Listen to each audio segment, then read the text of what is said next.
السلام عليكم، واش راكم لاباس؟ غاية الحمد لله، انا راني بخير وانتم ان شاء الله تكونوا بخير وعلى خير. جيتكم بتحليه بزاف بنينه بثلاث اذواق. هنا كما شفتوا عندي الحليب، راح نطيب هنايا الفلان. نسحقوا فيها ثلاث اذواق، فاني شوكولا وكراميل. هنا كما شفتوا حطيت الكاطو تاعي، هذا الكاطو رخيص ماشي غالي، مكوناتها بسيطه. هنا الطبقه الاولى درتها بالكاطو والفلان، يعني الكاطو حطيته وشمخته بالفلان كما راكم تشوفوا. تجي وصفه بزاف بنينه، وصفه سهله واقتصاديه وسريعه التحضير، وما تقوليش كاع خدمتيها وحدك تبان شريتيها من لاباتيسري. تجي بنينه بزاف. تبعوا معايا الوصفه للاخر. كيما شفتوا هكذا. هنا الطبقه الاولى كامل درتها بالفلان. هنايا ديت الفلان الكاطو هذاك اللي حطيته بالفلان، حطيته في الثلاجه باش يجمد لي الفلان. هنايا عندي ياغورت كراميل، هذاك ياغورت كراميل يعني فلان جبته، حطيت عليه زوج مغارف تاع كريم شونتيي، زوج بطاط ياغورت، وحطيت عليهم كريم شونتيي، وحطيت عليهم اكستري كراميل. خلطت مليح، طلعت لا كريم شونتيي تاعي مليح. وهنا بعد ما كان جمد لي هذاك الفلان تاعي خرجته من الثلاجه، ودرت هنايا طبقه تاع كريم شونتيي. تجي لا كريم شونتيي بزاف بنينه، تجي لوغو كراميل، تجي رائعه.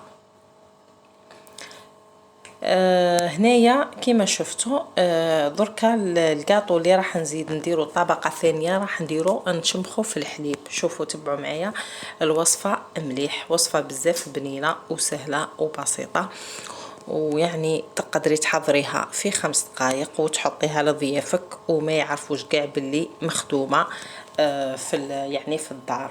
تبعوا معايا. هنايا بعد ما درت لاكوش هذه تاع لا كريم شونتيي، بديت ندير في الكاطو. بديت ندير هكا، درت لا كريم شونتيي تاعي. دوك هنا نزيد نشمخ الكاطو في الحليب، ونزيد ندير طبقه اخرى تاع تاع كاطو. تبعوا تجي شابه بزاف. نشكر بزاف المشتركين الجدد اللي دخلوا القناه، ونقول لهم مرحبا بكم. القناه قناتكم، ومشتركين نقدم نقول لهم يعطيكم الصحه، نتوما دمتم يعني اوفياء القناه ان شاء الله. وهنايا عمرت لا كريم شونتيي في لابوش باش ندير دي فلور هكذا كما شفتوا. هنا عندي حلوه الترك درتها في الجوانب كما راكم تشوفوا. تبعوا معايا مليح، وصفه رائعه بزاف وسهله وسريعه التحضير. تقدري ديريها حتى في عيد ميلاد بلا ما تروحي تشري من برا هكذا. ولا هنايا بعد ما حطيت الحلوة الترك تاعي في الجوانب، يعني اللي هي شامية كل منطقة كيفاش يقولوا. هنايا كانت عندي شوكولا ماكسون اللي فيها الكاوكاو هذيك من الداخل.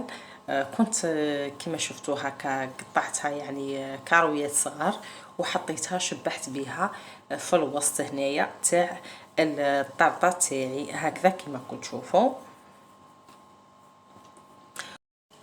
ولا هنايا عمرت شوكولا اوبتيلا في هذه كما شفتوا تاع السيليكون، وزدت شبحتها من الفوق بالشوكولا اوبتيلا.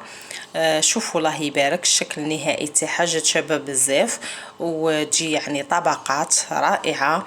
هنا ما بقى لي غير نقول لكم مشاهده ممتعه. اتهلاو في رواحكم الى فيديو جديد ان شاء الله. سلام.